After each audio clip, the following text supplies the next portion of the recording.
ஆன்மீக தமிழ் சொந்தங்கள் அனைவருக்கும் வணக்கம். முன்னொரு காலத்தில் திருப்பரங்குன்றத்து பகுதியில் பூதம் ஒன்று வாழ்ந்து வந்தது. தன் சாபம் தீர வேண்டி பூதம் சிவ வழிபாட்டு நிந்தையிலிருந்து தவறியவர்களை சிறைப்பிடித்து வந்தது. 1000 பேரை சிறை கொண்டதும் அவர்கள் அனைவரையும் விழுங்கிவிட திட்டம் தீட்டியிருந்தது. அந்த பூதம் மொத்தம் 999 பேர் சிறைவாசிகளாயினர். 1000வது ஆளுக்காக காத்து கொண்டிருந்தது அந்த பூதம். சிவனார் வாக்கினை எதிர்த்து வாதம் செய்த பாவத்தை போக்கிட நக்கீரர் பெருமான் குன்றத்தில் தவம் செய்தார்.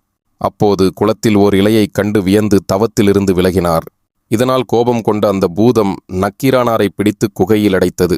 நக்கீரர் அஞ்சாது தன்னையும் சிறைப்பட்ட அனைவரையும் விடுவிக்க முருகனை நினைத்து திருமுருகாற்றுப்படை பாடினார்.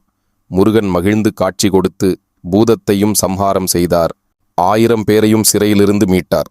நக்கீரர் தன் பாவம் தீர காசிக்குச் சென்று நீராட வேண்டும் என எண்ணினார்.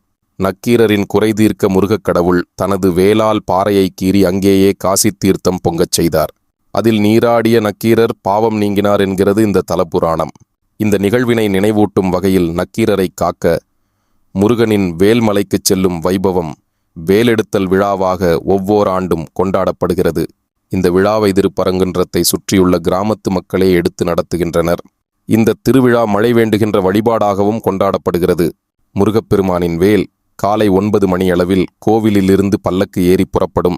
மலை மீது காசி விஸ்வநாதருக்கு எதிரே உள்ள மலைமேல் குமாரரிடம் வேல் சேர்ப்பிக்கப்படும். பூஜைகள் முடிந்ததும் கிராம மக்கள் சார்பில் அன்னதானம் நடைபெறும். மாலையில் மலையிருந்து பல்லக்கில் புறப்படும் வேல் அடிவாரத்தில் எழுந்தருளியுள்ள சுப்பிரமணியர் சந்நிதியை வந்தடையும். பின்னர் இரவில் பூப்பல்லக்கில் புறப்பாடாகி மூலவர் சந்நிதிக்கு கொண்டு செல்லப்படும். குன்றத்து முருகர் குடைவரை மூலவர் ஆதலால் மூலவருக்கு பதில் அவர் திருக்கரத்தின் வேலுக்கு மட்டுமே அபிஷேகங்கள் நடைபெறும் என்பது குறிப்பிடத்தக்கது. இது போன்ற மேலும் பல ஆன்மீக தகவல்களுக்கு நமது சுப்பிரமணிய சங்கர் சேனலை சப்ஸ்கிரைப் பண்ணுங்க. உங்களுடைய மேலான கருத்துக்களை காமெண்ட்ல பதிவிடுங்க. உங்க நண்பர்கள் அனைவருக்கும் ஷேர் பண்ணுங்க. நன்றி, வணக்கம்.